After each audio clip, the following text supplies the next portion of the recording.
Epyardi Asda, From Minus to Hero. Kehidupan Epyardi Asda dimulai dari minus sebab ia berasal dari keluarga yang sangat miskin. Ayahnya kusir bendi dan ibunya pedagang beras keliling. Saking miskinnya, 4 dari 11 saudaranya meninggal dunia karena busung lapar.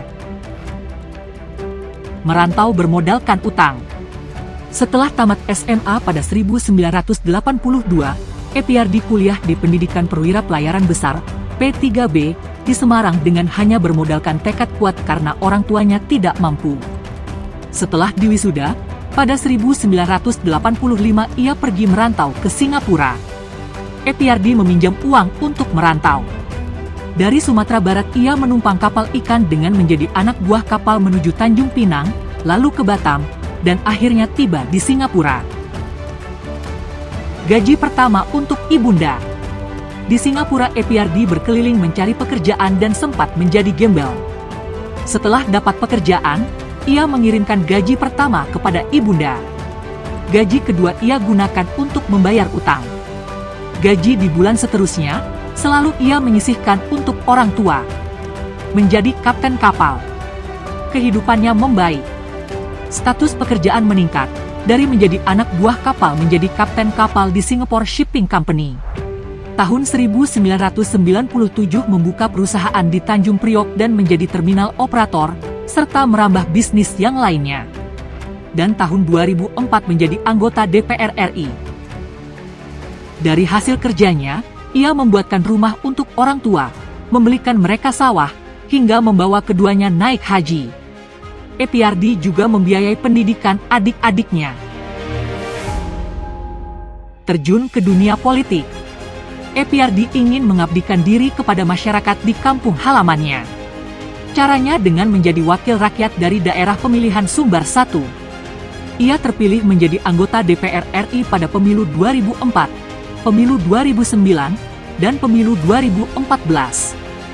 Kemudian, pada 2021 ia terpilih menjadi Bupati Kabupaten Solok periode 2021-2024. Kini, Epyardi ingin melanjutkan pengabdian masyarakat dengan mencalonkan diri menjadi Gubernur Sumbar. Dengan semangat membangkit batang Tarandam, ia ingin menjadikan Sumbar sebagai provinsi terbaik di Sumatera. Ekos Albar, anak camat yang ingin mengabdi untuk rakyat. Ekos Albar dikenal sebagai Wakil Wali Kota Padang 2023 hingga 2024. Di luar ranah politik, ia dikenal sebagai pengusaha di bidang kelapa sawit dan otomotif. Kesuksesan yang dia raih tidak jatuh tiba-tiba dari langit. Ia menapaki jenjang hidupnya dari bawah. Ekos lahir di Batu Sangkar pada 26 Agustus 1971. Ayahnya bernama Albar Manaf, sedangkan ibunya bernama Nurhaida Hanum. Ayahnya seorang camat, sedangkan ibunya bidan. Ia tumbuh dan bersekolah di Payakumbuh dari TK hingga SMA. Setamat SMA, ia kuliah S1 jurusan manajemen di Institut Manajemen Koperasi Indonesia di Jatinangor. Setelah lulus kuliah, ia bekerja di Jakarta. Awalnya ia menjadi salesman mobil. Pada akhirnya ia menjadi direktur di beberapa perusahaan otomotif dan kelapa sawit. Ekos kemudian membuka perusahaan sendiri di bidang telekomunikasi.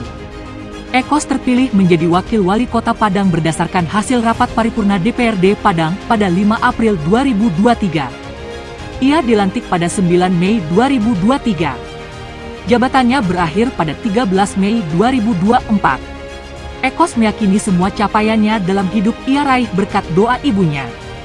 Ia ingat bahwa ibunya ingin melihat anaknya mengenakan pakaian dinas upacara besar daripada pakai jas dan dasi layaknya pengusaha. Meskipun sudah sukses sebagai pengusaha, Ekos tidak pernah melupakan cita-cita ibunya, yang ingin Ekos bekerja di bidang pemerintahan, seperti sang ayah. Kini Ekos maju sebagai bakal calon wakil gubernur Sumbar pada Pilgub Sumbar 2024. Di samping niatnya mengabdi kepada masyarakat, ia juga ingin menjadi wakil gubernur agar bisa membuat bangga sang ibunda.